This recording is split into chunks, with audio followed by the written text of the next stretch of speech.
Susan, we believe you are quite familiar with the population white paper that was released in February this year, and we would like to ask you on your general take on this, as well as on the public's reaction to it. Okay. Well, first, I think it's quite admirable that this paper came out and was so specific about what the population goals are and what difference it makes. The problem with it is that it only set out one possible scenario instead of providing alternative ways of looking at it. I think that making it public and opening it for public discussion is quite a good thing. The public reaction tended to be very much simply about the final number rather than about the subsidiary parts. I think the biggest question it really raises is how much of the population should be foreign workers who have no rights here, so that the projection is for a substantial proportion of the population to be unskilled foreign labor, but the white paper on population doesn't deal with the issues of how this foreign labor should be treated. The land use plan, which came out about the same week, I think, doesn't provide any space for these 3 million foreign workers, that somehow they're just going to be there without taking up space. Now, okay, maids live in somebody's apartment and construction workers live on site, but a very large proportion of these workers are service workers who are in the restaurants, in the hotels, cleaning the parks, cleaning in general, doing all kinds of different sorts of labor where, in fact, the employer isn't providing them with accommodation. So the question is, where are they going to live? And on their days off, assuming they do have some days off, where are they going to be? Where can they hang out? So it's as if it's a population of ghosts who are somehow going to take care of the needs of Singaporeans without being seen. Now, the public reacted very strongly simply to the fact that there would be more population, that they would take up space on the MRT, that the sidewalks would be more crowded. But on the other hand, there doesn't seem to be much discussion of, okay, if we limit the amount of foreign population that's doing these service jobs, then how are we going to reconstitute the labor market so that construction jobs are sufficiently well paid and given sufficient cachet that Singaporeans are willing to take them? Now, if you talk to people here, they'd say, well, nobody who's Singaporean would be willing to work on a construction site. But if you go to the United States, in fact, construction jobs, because they're quite well paid, in fact, are coveted and competed for. And they're highly unionized and controlled by the unions, so that it's partly a matter of the culture of work that determines whether or not a job is desirable or not. Being waiters and waitresses in both Europe and the United States, if you're in a decent restaurant, is considered a desirable job because you get big tips. And so you can make a fairly substantial income. You also can have flexible hours. So the character of work is very dependent on how it's defined socially and culturally, not simply what it is. The same job in different societies has quite different meanings. Susan, you're quite an expert on community engagement, and you are aware that the Singapore government has been trying to engage the public much more than it has done in the past. So how far can you tell us community engagement will help with policy making in this new era, considering Singapore's ambitious plans for the future? Yes, well, in certain ways, I think in the United States that maybe public engagement has gone too far, and there are cases where nothing whatever gets done because there's stalemate. But on the other hand, in Singapore, the situation is opposite. So I don't think there's some ideal level. I think it depends on the particular social context. But here, now that you have a very well-educated population and a very large middle class, these people are not going to accept that somebody should just tell them how things should be. Then when they're questioned about it, say, well, we're just trying to do the best for you. And what I was struck by in the reaction of I guess it was the URA that put out the report, yes, to criticism was to say, well, we're only trying to do what's best. And we have your interests at heart, instead of saying, well, we looked at this alternative and that alternative and the other, and there are these trade-offs, and maybe you might say what you're willing to trade off. It's not put that way. Instead, it's just put, well, here's what we thought we'd do. What do you think? And then if anybody thinks negatively about it, it's, you don't understand how much we have your interests at heart. So that isn't a real dialogue. A real dialogue really gets people involved in looking at different alternatives, rather than simply saying, this is what we're going to do now. And what kind of public discussion do they actually expect when they don't give any alternatives? So I think that they need to think more about how to involve the public, and perhaps involve the public at an earlier stage as they're making the report, rather than simply once they've already produced it. I don't always favor public participation. I think I can name examples of policies that have been very good that have not had public participation. On the other hand, in a country like this, which has such a well-educated population, for policies to be accepted as legitimate, there has to be public involvement. People aren't just going to accept it because somebody on top says, oh, well, we know this is what's good for you. If I'm as educated as the person who's saying, I know what's good for you, then I can make a challenge that people who are less educated can't do. You have studied many cities in their approaches to city planning. What would you say that Singapore can learn from other cities in this respect, in terms of process and output? And perhaps what other cities could learn from Singapore? Okay. Maybe I'd rather start with what other cities can learn from Singapore, because I think that Singapore has done some things extremely well.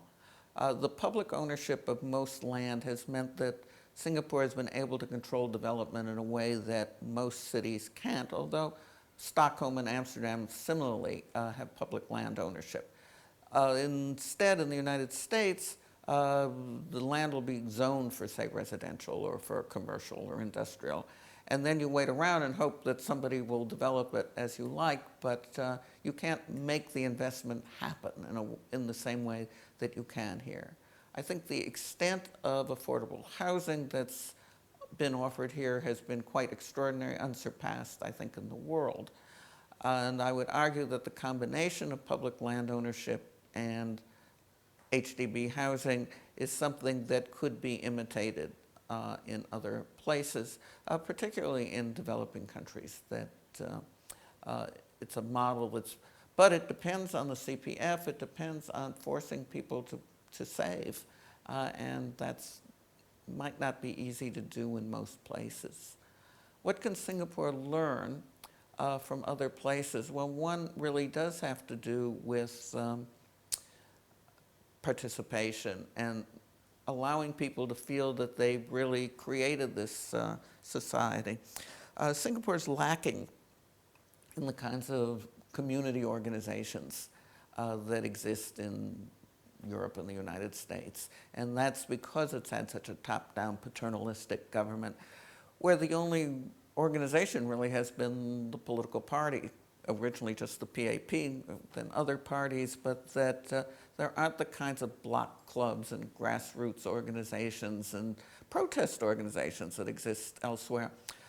Protest can often be, in fact, useful, that it can show ways that the government could have done something different, and it isn't necessarily delegitimizing. What you see in my example of Amsterdam is where there was very major protest against some of the urban renewal plans, that they changed them, they produced a much better outcome, and the protests died away once they did adapt to them. What you have in New York is that for many kinds of decisions, there actually are open to neighborhood participation. Let's say if they're developing a park. Now, I actually was on the board of a community organization that was in charge of my local park. It was called the Union Square Community Coalition. And in charge isn't quite the right word because we had only advisory power. Well, the city came up with a plan which involved having a very large restaurant in what's a very small park, and the restaurant would be privately owned. Many of us really were strongly opposed to the idea of taking public space for not just a private restaurant, but a quite expensive private restaurant. The city kept being, no, you really want, and of course the reason the city really wanted to do it was the guy who owned the restaurant was going to give a big contribution to the redevelopment of the park.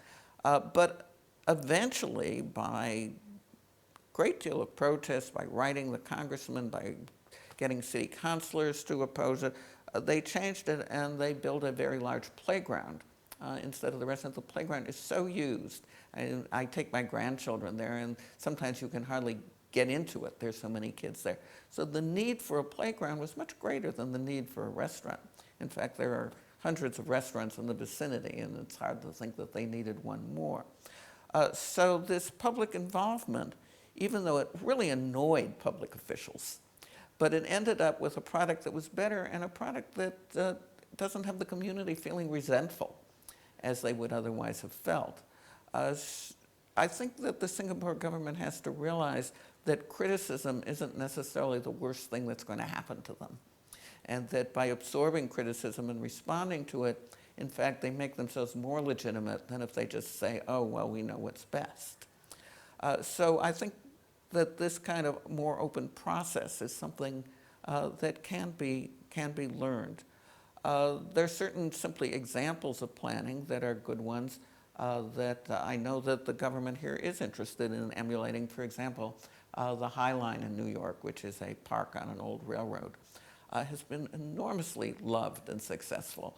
Now, it's another example of protest and community participation changing things, because the previous mayor, Mayor Giuliani, was very opposed to converting it to parkland, and he wanted it torn down and the space that was made available used for development. The next mayor, and this group formed called the Friends of the High Line that wanted to keep it, they succeeded in not getting it torn down until the next mayor, Bloomberg, came along. He liked the idea. Then with a combination of public funds and private funds, they rebuilt it. They had a terrific landscape architect who now has had his fortune made and is redoing railroad lines everywhere in the world, James Corner. It's one of the most visited, it's next to the Statue of Liberty. I think it's now the most visited tourist attraction in New York. And it stimulated $6 billion worth of investment in the vicinity, which didn't require the city to subsidize the investment. It just came because of this attraction. Moreover, the attraction is open to the public. There's no admission. And one of the things, by the way, that I think Singapore has done very badly is the gardens by the bay, where the structures there have a very large admission charge, and where the gardens that aren't in the structures are very kind of barren and not very well done, bakingly hot, that they seem not to have learned very much from their own landscape architecture in the botanic gardens, which are shaded, unlike this. As I understood it, Singapore was going to build the gardens by the bay to give that area to the public, since they so privatized the area of Marina Bay Sands. But in fact, the only nice part is what's in those buildings, and they aren't open to the public. Well, the High Line really is open to the public. There's no charge. The only bad thing about it is you can't take your dog, but it's very nice. It's very successful, and it shows the way you can use a stimulus to create a lot of development in an area. So I think that's the kind of project, as Singapore thinks about the Malaysian railroad line, that it might look at. And one of the also interesting things about the landscape architecture is it attempted to be very natural looking, to not look really contrived, but to, in many ways, pick up on what it looked like when it was overgrown So a lot of what grows along it might be called weeds, but it's done very, very cleverly and attractively.